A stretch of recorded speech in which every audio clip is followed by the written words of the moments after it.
Hello and welcome to iWise. നമ്മുടെ investment strategy എന്താണ്? നമ്മളോട് ആരെങ്കിലും പല നല്ല സ്റ്റോക്സ് ആണെന്ന് പറയുമ്പോൾ നമ്മൾ ഇമ്മീഡിയറ്റ്ലി പോയി ആ സ്റ്റോക്സ് അങ്ങ് വാങ്ങുകയാണ്. പിന്നെ സ്റ്റോക്സ് മുകളിലോട്ടോ താഴോട്ടോ പോയി കഴിഞ്ഞാൽ നമുക്ക് പ്രശ്നമില്ല. പിന്നെ ഒരു സമയത്ത് നമുക്ക് ആ സ്റ്റോക്കിനോട് ഒരു പ്രീതി കുറവ് വന്ന് വരുമ്പോഴത്തേക്ക് നമ്മളത് എടുത്തങ്ങ് വിൽക്കുകയാണോ? ഇങ്ങനെയൊക്കെയാണോ നമ്മുടെ സ്റ്റോക്ക് ജേർണി? എന്നാൽ ഇന്നത് തിരുത്തേണ്ട സമയമായിരിക്കുന്നു. നിങ്ങളോട് ഞാൻ 3 ഇൻവെസ്റ്റ്മെൻറ്റ് സ്ട്രാറ്റജീസ് പറഞ്ഞുതരാം. വീഡിയോ അവസാനം വരെ കണ്ടു നിൽക്കുകയാണ്. ഈ വീഡിയോയിലെ ഇൻവെസ്റ്റ്മെൻറ്റ് സ്ട്രാറ്റജീസ് നിങ്ങളുടെ ജീവിതത്തിൽ നിങ്ങൾ ഫോളോ ചെയ്തു കഴിഞ്ഞാൽ അധികമായിട്ട് നിങ്ങൾക്ക് പ്രോഫിറ്റ് തീർച്ചയായിട്ടും ഉണ്ടായിരിക്കും. So let's get into the show.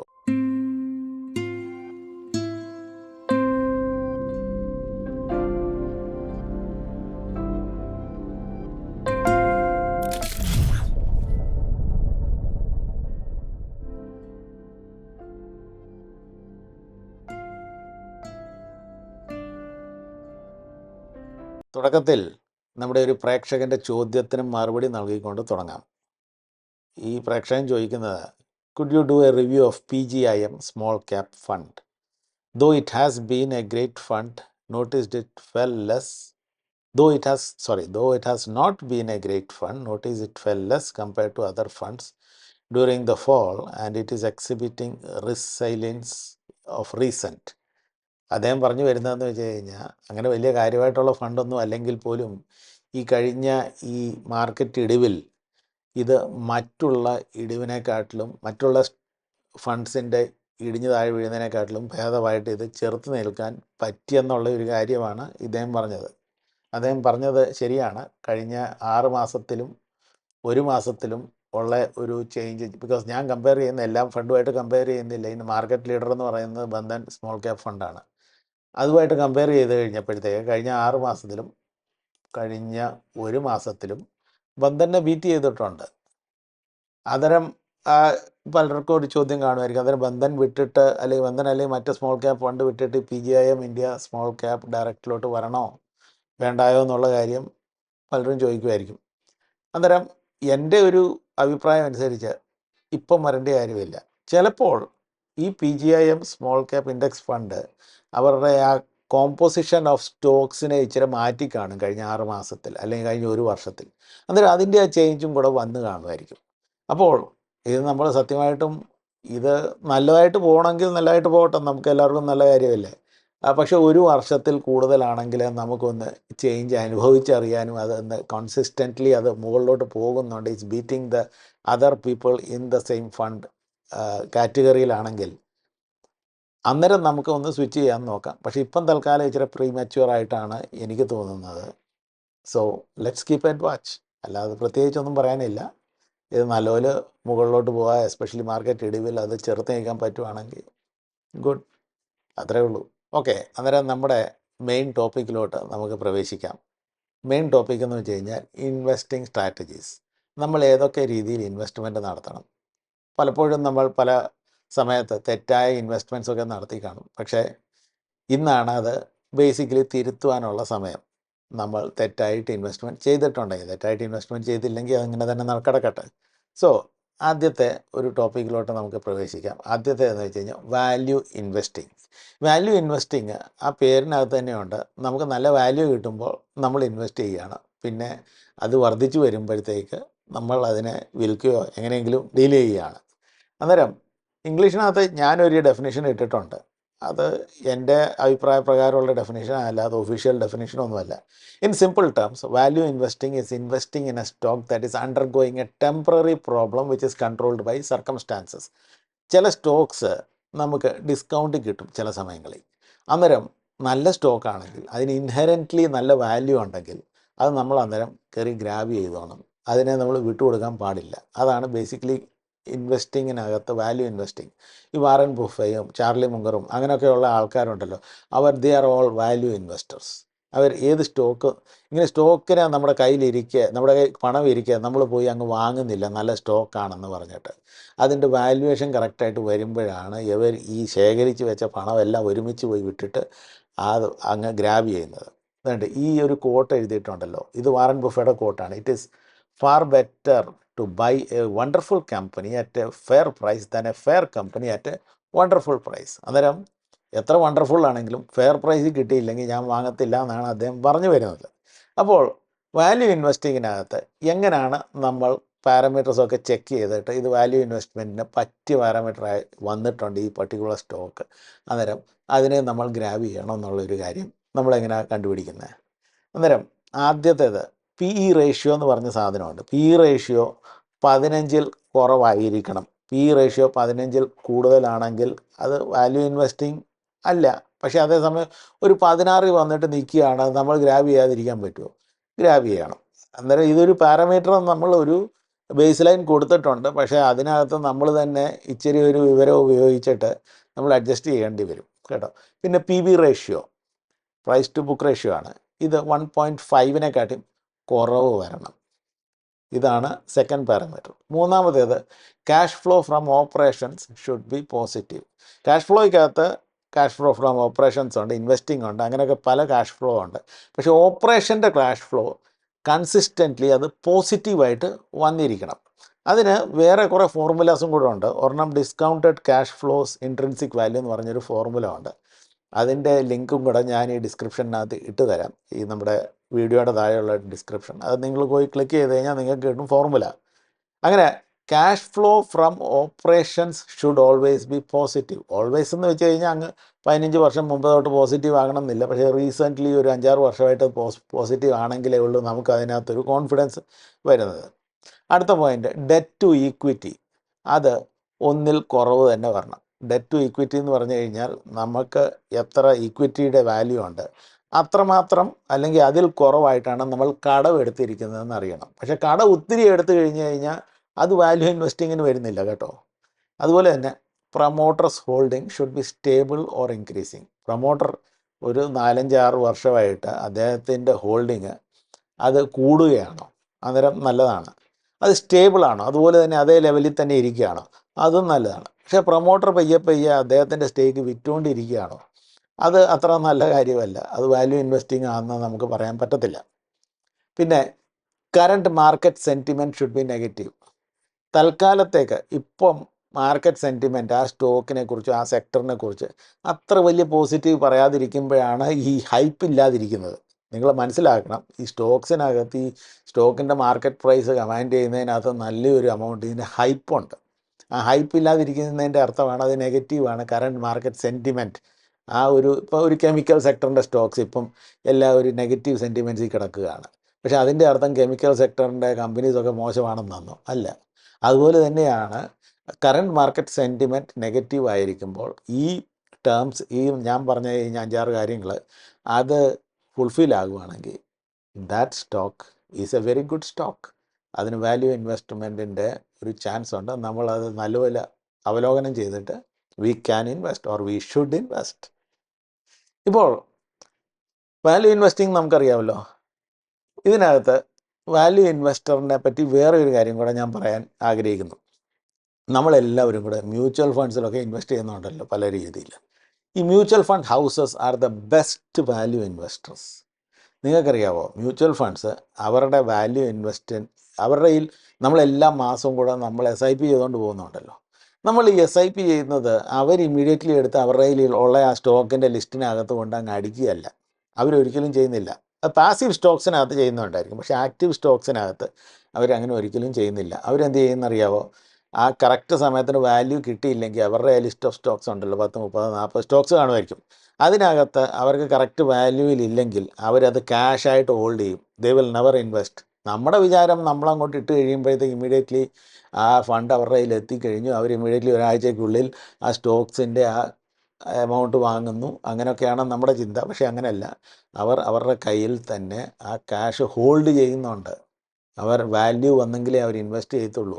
പക്ഷേ അത് മാർക്കറ്റിനെ ഡ്രൈവ് ചെയ്യാനായിട്ട് അവർ ആ സ്റ്റോക്സ് അവരുടെ കയ്യിൽ ഉണ്ടെന്നുള്ള രീതിയിൽ തന്നെയാണ് അവർ NAV മാനിപ്പുലേറ്റ് ചെയ്യുന്നത്. പക്ഷേ ഒരിക്കലും they do not invest their full chunk. For example, നമുക്കറിയാമല്ലോ Parag Parikh flexi cap fund എന്ന് പറഞ്ഞു കഴിഞ്ഞാൽ നല്ലൊരു ഫണ്ടാണ്. അവരുടെ റീസെൻറ്റ് ഡേറ്റ വന്നപ്പോൾ അവർ പറഞ്ഞത് ഓൾമോസ്റ്റ് 25% ഓഫ് അവരുടെ കയ്യിലുള്ള ആ വാല്യൂ ഉണ്ടല്ലോ, അത് ക്യാഷ് ഈക്വലൻറ്റിൽ അവർ പിടിച്ചുകൊണ്ടിരിക്കുകയാണ് for better value investing. Value താഴെ പോകുമ്പോൾ ഇൻവെസ്റ്റ് ചെയ്യാനായിട്ട് റെഡിയായി വെച്ചുകൊണ്ടിരിക്കുകയാണ്. എന്നാൽ നമ്മുടെയൊക്കെ സ്വഭാവത്തിനനുസരിച്ച് നമ്മുടെ കയ്യിൽ കുറേ കാശുണ്ടെങ്കിൽ ആദ്യം നമ്മൾ കൊണ്ട് ഏതാ നല്ല സ്റ്റോക്ക് അങ്ങോട്ട് കൊണ്ടെങ്കിൽ ഡയറക്റ്റ് ഇടും. പക്ഷേ അവർ നല്ല സ്റ്റോക്ക് കണ്ടുപിടിക്കുന്നുണ്ട്, പക്ഷേ അതേസമയം നല്ല വാല്യൂവിൽ കൂടെ അവർ ഇടുന്നുള്ളൂ. ദേ വിൽ നോട്ട് ധൃതി പിടിച്ചിട്ട് അവരിടുന്നില്ല. അങ്ങനെ നമ്മൾ പേഴ്സണലി നമ്മളും അത് പ്രാക്ടീസ് ചെയ്ത് കഴിഞ്ഞാൽ that is good for us. ഇപ്പം പരാഗ് പാരിക്കിനകത്ത് അവർ പറയുന്നത് എന്ന് വെച്ച് കഴിഞ്ഞാൽ 25% അവരുടെ ഫണ്ട്സ് ക്യാഷിനകത്ത് ഇരിക്കെ തന്നെ അവർ ആർബിട്രാജ് നടത്തും. ആർബിട്രാജ് എന്ന് പറഞ്ഞു കഴിഞ്ഞാൽ രണ്ട് എക്സ്ചേഞ്ചസിനകത്ത് ഇച്ചിരി ഒരു കൊച്ചു വാല്യൂ വ്യത്യാസം വരുവാണ്. ഇപ്പോൾ ഫോർ എക്സാമ്പിൾ ബോംബെ സ്റ്റോക്ക് എക്സ്ചേഞ്ചും നാഷണൽ സ്റ്റോക്ക് എക്സ്ചേഞ്ചിനകത്തും നമ്മൾ പ്രൈസ് നോക്കുമ്പോഴത്തേക്ക് ചില സമയങ്ങളൊക്കെ പ്രൈസ് ഒരു 25 പൈസ 30 പൈസയൊക്കെ അങ്ങോട്ടും ഇങ്ങോട്ടും വരും. പക്ഷേ അവർ അതുപോലും മാനേജ് ചെയ്യുന്നത്, ഇതെല്ലാം AI യൂസ്ഡ് ആണെന്നാണ് തോന്നുന്നത്. So they will manage it and make money out of even that. അങ്ങനെയാണ് അവർ ഈ ഫണ്ട് ഹൗസസിനകത്ത് ക്യാഷ് ഈക്വലൻ്റ് വെച്ചിട്ട് തന്നെ അവർ പ്രോഫിറ്റ് ഉണ്ടാക്കുന്നത്. They are always waiting for value to come down to invest. ഇപ്പോൾ അടുത്തത് ഗ്രോത്ത് ഇൻവെസ്റ്റിംഗ് എന്നാണ് പറയുന്നത്. ഗ്രോത്ത് ഇൻവെസ്റ്റിംഗ് ഇപ്പം നേരത്തെ ഞാൻ പറഞ്ഞ പോലെ വാല്യൂ ഇൻവെസ്റ്റിങ്ങിനകത്ത് നമുക്കൊരു ഒരു സാധാരണ ഒരു എക്സാമ്പിൾ എടുക്കാം. ഇപ്പോൾ നമ്മൾ മാർക്കറ്റിൽ മാങ്ങ വാങ്ങാൻ പോകുന്നു, മാമ്പഴം. അന്നേരം ഈ അൽഫോൺസോ എന്ന് പറഞ്ഞ ഒരു മാങ്ങയുണ്ടല്ലോ, അത് വളരെ നല്ല പ്രീമിയം മാങ്ങയുമാണ്, വളരെ നല്ല മാങ്ങയാണ്. ഇപ്പോൾ അതിൻ്റെ റേറ്റ് നമുക്ക് ഇച്ചിരി ചീപ്പായിട്ട് കിട്ടുന്നുണ്ട്. കാരണം എന്താണെന്നറിയാമോ? കാരണം ഇദ്ദേഹത്തിൻ്റെ കയ്യിലിരിക്കുന്ന മാങ്ങ ഇച്ചിരി ഓവർ റൈപ്പണായിട്ടുണ്ട് സ്വല്പം. പക്ഷേ അത് എന്നിട്ടും നല്ലത് തന്നെയാണ്. വെച്ച് കഴിഞ്ഞാൽ നല്ല ഹാർഡല്ല, പക്ഷെ ഇച്ചിരി ഓവർ റൈപ്പണുണ്ട്. അന്നേരം നമുക്കൊരു ഡിസ്കൗണ്ടിൽ കിട്ടുവാണെങ്കിൽ നമ്മൾ പോയി വാങ്ങും. തീർച്ചയായിട്ടും പോയി വാങ്ങണം, because this is A good mango. അതുപോലെ തന്നെയാണ് ഡിസ്കൗണ്ടിൽ വാങ്ങുന്നതാണ് ഈ വാല്യൂ ഇൻവെസ്റ്റിങ്ങിൻ്റെ ആ ബേസിക് പ്രിൻസിപ്പിൾ. അതുപോലെ തന്നെ ഗ്രോത്ത് ഇൻവെസ്റ്റിങ്ങിനകത്ത് ബേസിക്കലി കമ്പനിയുടെ ഒരു ഗ്രോയിങ് സ്റ്റേജിൽ നമ്മൾ വാങ്ങുകയാണ്. ഇപ്പോൾ നമ്മൾ ഒരു തെങ്ങിൻ്റെ തൈ വാങ്ങിയിട്ട് നല്ലൊരു പുതിയ ഒരു മോഡൽ തെങ്ങ് അല്ലെങ്കിൽ എന്തെങ്കിലും ഓവർ പ്രൊഡക്ഷൻ നടക്കുന്ന തെങ്ങിൻ്റെ ഒരു തൈ വാങ്ങിയിട്ട് നമ്മൾ നട്ടു.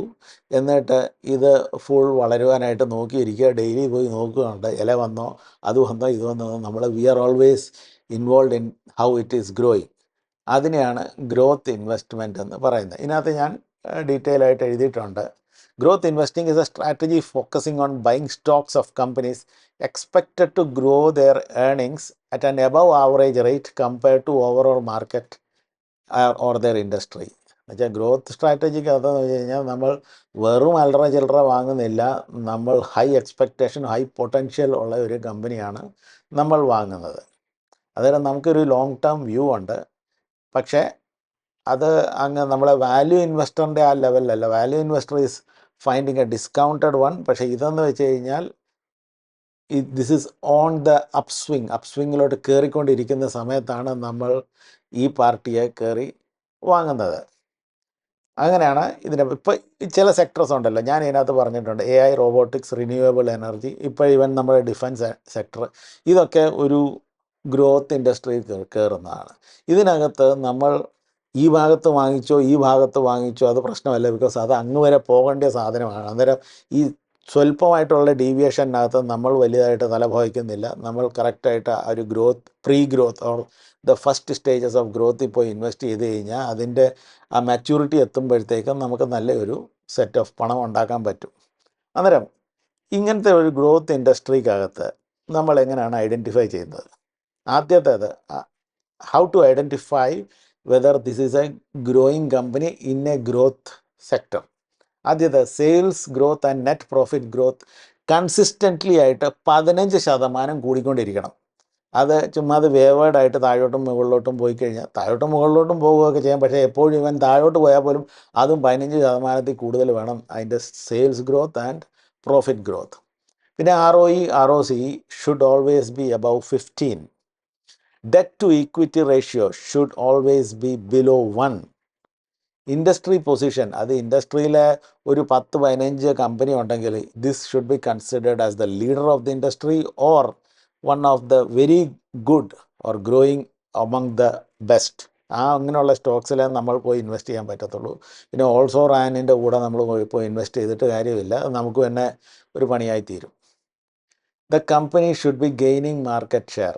ഈ ക്വാർട്ടറിൽ അല്ലെങ്കിൽ ഈ വർഷം ഉള്ള മാർക്കറ്റ് ഷെയറിനെക്കാട്ടിയും കൂടുതൽ വേണം അടുത്ത വർഷം. ഇറ്റ് ഷുഡ് ബി, ഇപ്പോൾ ഈ വർഷം അതിന് 15% ഉണ്ടെങ്കിൽ അടുത്ത വർഷം 20%, അതിൻ്റെ അടുത്ത വർഷം അത് 25% കഴിഞ്ഞ് കഴിഞ്ഞാൽ they are gaining market share. പക്ഷേ മാർക്കറ്റ് ഷെയർ റെഡ്യൂസ് ആയിക്കൊണ്ടിരിക്കുകയാണെങ്കിൽ not much of a good thing, ഇല്ലേ? പിന്നെ കമ്പനിക്ക് നല്ല ബ്രാൻഡ് ഇമേജ് വേണം. ബ്രാൻഡ് ഇമേജിലാണ് കമ്പനിയുടെ നിലനിൽപ്പ്.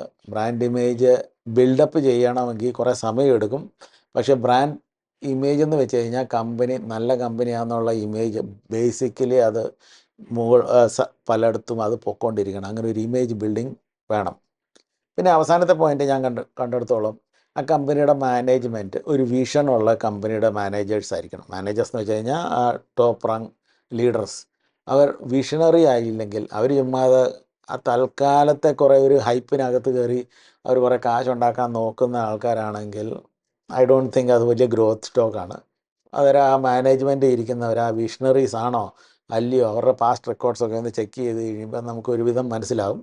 അങ്ങനെയൊക്കെയാണ് ഗ്രോത്ത് ഇൻവെസ്റ്റിംഗ് എങ്ങനെയാണ് നടത്തുന്നത്.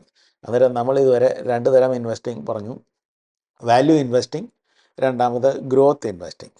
പിന്നെ മൂന്നാമത്തെ ഒരു പരിപാടിയുണ്ട്, അതിൻ്റെ പേരാണ് മൊമെൻറ്റം ഇൻവെസ്റ്റിംഗ്. മൊമെൻറ്റം ഇൻവെസ്റ്റിംഗ് അത് ഇച്ചിരി ഒരു ട്രേഡിങ്ങിൻ്റെ അടുത്തോട്ട് വന്നിരിക്കും കേട്ടോ. അന്നേരം അത് പ്യുവർ ഇൻവെസ്റ്റിംഗ് എന്ന് ഞാൻ പറയുന്നില്ല, അത് പക്ഷേ ഒരു ട്രേഡിങ്ങും ഇൻവെസ്റ്റിങ്ങിൻ്റെ ഇടനിലയിൽ വന്നിരിക്കുകയാണ്. അത് എന്താണെന്നറിയാമോ?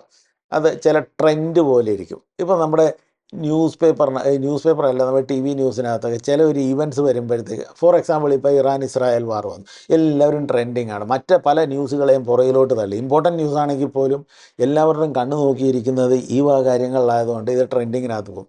അങ്ങനെ തന്നെ ഈ ട്രെൻഡിങ് കമ്പനീസ് ഉണ്ട്. ചില കമ്പനീസ് അതൊരു അപ്സ്വിങ്ങിലോട്ട് മുകളിലോട്ട് പോയി ട്രെൻഡിങ് ചെയ്യും. പക്ഷേ അത് മാർക്കറ്റ് മൂവ്മെൻറ്റിൻ്റെ ട്രെൻഡിങ് അല്ലാതെ സ്ട്രാറ്റജിക്കായിട്ട് ആ കമ്പനിക്ക് ഏതോ വലിയ കേമായ കാര്യങ്ങൾ നടന്നിട്ട് കൊണ്ടല്ല. ചില ഈ നമ്മുടെ ഹയർ ഹൈസ് ഹയർ ലോസ് കഴിഞ്ഞിട്ട് ബ്രേക്കൗട്ട് നടത്തുന്നു, അല്ലെങ്കിൽ പിന്നെ സ്വിങ് ട്രേഡൊക്കെ നടത്തുമെന്ന് കേട്ടിട്ടില്ലേ? അങ്ങനെയൊക്കെ ഉള്ള ഒരു കാര്യത്തിനകത്ത് നമുക്ക് ഇൻവെസ്റ്റ് ചെയ്തിട്ട് ആ ഒരു സ്വിങ്ങിനകത്ത് നമുക്ക് ഇച്ചിരി ലാഭം ഉണ്ടാക്കിയിട്ട് നമുക്ക് വെളിച്ചാടണം. പക്ഷേ അതിനകത്തൊരു ക്ലിയർ എക്സിറ്റ് സ്ട്രാറ്റജി വേണം. ഇത് നമ്മുടെ ഈ വാല്യൂ ഇൻവെസ്റ്റിങ്ങും ഗ്രോത്ത് ഇൻവെസ്റ്റിംഗ് പോലല്ല. ഇത് വളരെ താൽക്കാലികമായിട്ടൊരു ഇൻവെസ്റ്റ്മെൻറ്റാണ്. പക്ഷേ അതിനകത്ത് ക്ലിയർ എക്സിറ്റ് സ്ട്രാറ്റജി വേണം. നമ്മളൊരു ടാർഗറ്റ് ഫിക്സ് ചെയ്ത് കഴിഞ്ഞാൽ ആ ടാർഗറ്റിലോട്ട് എത്തിയില്ലെങ്കിൽ അത് ടാർഗറ്റിന് മുമ്പായിട്ട് അത് താഴോട്ട് പോവുകയാണെങ്കിൽ ആ പോകുന്ന സമയത്ത് തന്നെ നമ്മളങ്ങ് എക്സിറ്റ് വേണം. നമ്മൾ എന്നിട്ട് അതിനകത്ത് കറക്റ്റ് സ്റ്റോപ്പ് ലോസ് വരെ വെക്കണം. So it's more like A temporary stock. ചില സ്റ്റോക്സിനൊക്കെ അപ്സ്വിങ് വരുമ്പം നമ്മൾ ആ ഒരു അപ്സ്വിങ്ങിനകത്ത് റൈഡ് ചെയ്യും. നമ്മളൊരു ബസ്സിൽ കയറിയിട്ട് ഒരു 4-5 സ്റ്റോപ്പ് കഴിഞ്ഞിട്ട് അങ്ങ് ഇറങ്ങി പോകുന്നില്ല. അതേ രീതിയിൽ തന്നെയാണ് ഈ മൊമെൻറ്റം ഇൻവെസ്റ്റിംഗ് എന്ന് പറയുന്നത്. ഇങ്ങനെ 3 തരം പ്രൈമറി ഇൻവെസ്റ്റിംഗ് ഉണ്ട്. റിയൽ ഇൻവെസ്റ്റേഴ്സ് ബേസിക്കലി നമ്മുടെ കോർ ഈ സാധനം ഉണ്ടല്ലോ, ഇൻവെസ്റ്റിംഗ് സ്റ്റോക്സ്, അത് നമ്മുടെ വാല്യൂ ഇൻവെസ്റ്റ്മെൻറ്റ് സ്റ്റോക്സ് ആയിരിക്കണം, നമ്മുടെ ഗ്രോത്ത് ഇൻവെസ്റ്റ്മെൻറ്റ് സ്റ്റോക്സ് ആയിരിക്കണം. ഈ മൊമെൻറ്റം ഇൻവെസ്റ്റിംഗ് ബേസിക്കലി നമ്മുടെ ഒരു സാറ്റലൈറ്റ് ഇൻവെസ്റ്റിംഗ് ആണ്. അതൊരു വളരെ ടെമ്പററി ആയിട്ടാണ്. അത് നമ്മൾ എടുക്കുകയും ചെയ്യും, എടുത്ത് ദൂരെ കളയുകയും ചെയ്യും, അങ്ങനെയൊക്കെയാണ്. പക്ഷേ മറ്റേത് ഇച്ചിരി ദീർഘകാലത്തേക്ക് നമ്മൾ വെച്ചിരിക്കും, വാല്യൂവും ഗ്രോത്തും കൂടെ.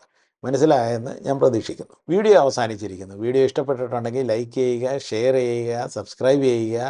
ആ ബെൽ ഐക്കൺ അമർത്തുവാനായിട്ട് നിങ്ങൾ മറന്നു പോകരുത്. Till we meet again, peace.